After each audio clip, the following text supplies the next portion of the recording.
जिंदगी भागती जा रही है। हर कोई किसी मंजिल की तलाश में है। शहरों की चकाचौंध, करियर की ऊंचाइयां, मोबाइल की नोटिफिकेशन।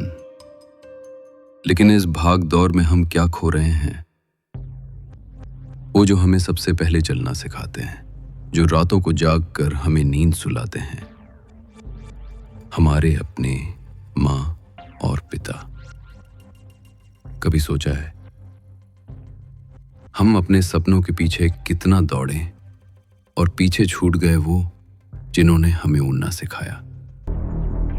आज की कहानी एक ऐसे ही पिता की है जो रोज अपने बेटे के लौटने की राह देखता है और लिखता है एक चिट्ठी जो शायद कभी भेजी ही नहीं जाती। गांव में सुबह की ठंडी हवा बह रही थी। हरी राम ने खेत से ताजी सब्जियां चुनकर टोकरी में रखी। घर से निकलते हुए उसने रुककर पिछवाड़े में लगे आम के पेड़ की तरफ देखा। उसे वो दिन याद आ गया जब उसका बेटा रवि उस पेड़ के नीचे खेला करता था। घर के अंदर हरी राम अकेला बैठा था। उसके सामने एक पुराना लकड़ी का डेस्क रखा था जिस पर उसने अपने बेटे को स्कूल भेजने के समय चिट्ठियां लिखी थीं।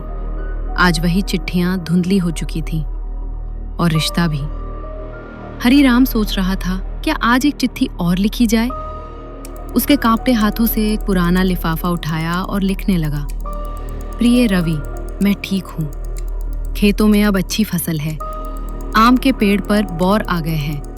आप बहुत व्यस्त होंगे बेटा, बस जब भी वक्त मिले घर जरूर आइए। आपके बिना आंगन सूना लगता है। उधर शहर में रवि एक बड़ी कंपनी में काम करता था। एक मीटिंग के बीच मोबाइल पर पिता की मिस्ड कॉल देखी, लेकिन नजरअंदाज कर दी। उसने फोन उठाया तक नहीं। उसे लगा बाद में बात कर लूंगा, अभी बहुत काम है। हरी राम ने चिट्ठी लिखकर लिफाफे में रखी, लेकिन कुछ सोचा और फिर उसे डेस्क में ही छोड़ दिया। लिफाफे के ऊपर उसने बस इतना लिखा, एक चिट्ठी जो कभी भेजी नहीं गई। 2 साल बीत गए। एक दिन रवि को गांव से फोन आया, आपके पिताजी की तबीयत बहुत खराब है। रवि दौड़ता हुआ गांव आया, लेकिन अस्पताल में बिस्तर पर हरी राम की आंखें बंद थीं, सांसें धीमी थीं और शब्द अब मौन हो चुके थे। अस्पताल से लौटकर रवि ने हरी राम की पुरानी मेज खोली। वहीं उसे एक लिफाफा मिला जिस पर लिखा था, एक चिट्ठी जो कभी भेजी नहीं गई। उसने कांपते हाथों से वो चिट्ठी खोली और पढ़ना शुरू किया।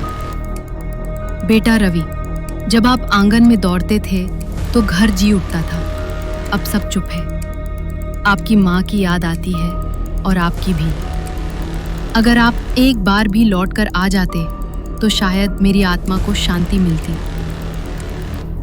हरी राम की चिट्ठी सिर्फ कागज नहीं थी, वो एक पिता का टूटा हुआ सपना था। एक ऐसा प्रेम जिसे कभी शब्दों में बयां नहीं किया जा सका। रवि ने सब कुछ हासिल किया, पर जब तक उसे समझ आया कि असली दौलत क्या है, वक्त उसके हाथों से फिसल चुका था।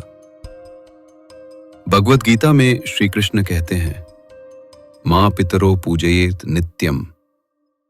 माता पिता की सेवा करना ही सच्चा धर्म है। उनकी उपेक्षा करना आत्मा से दूर जाना है।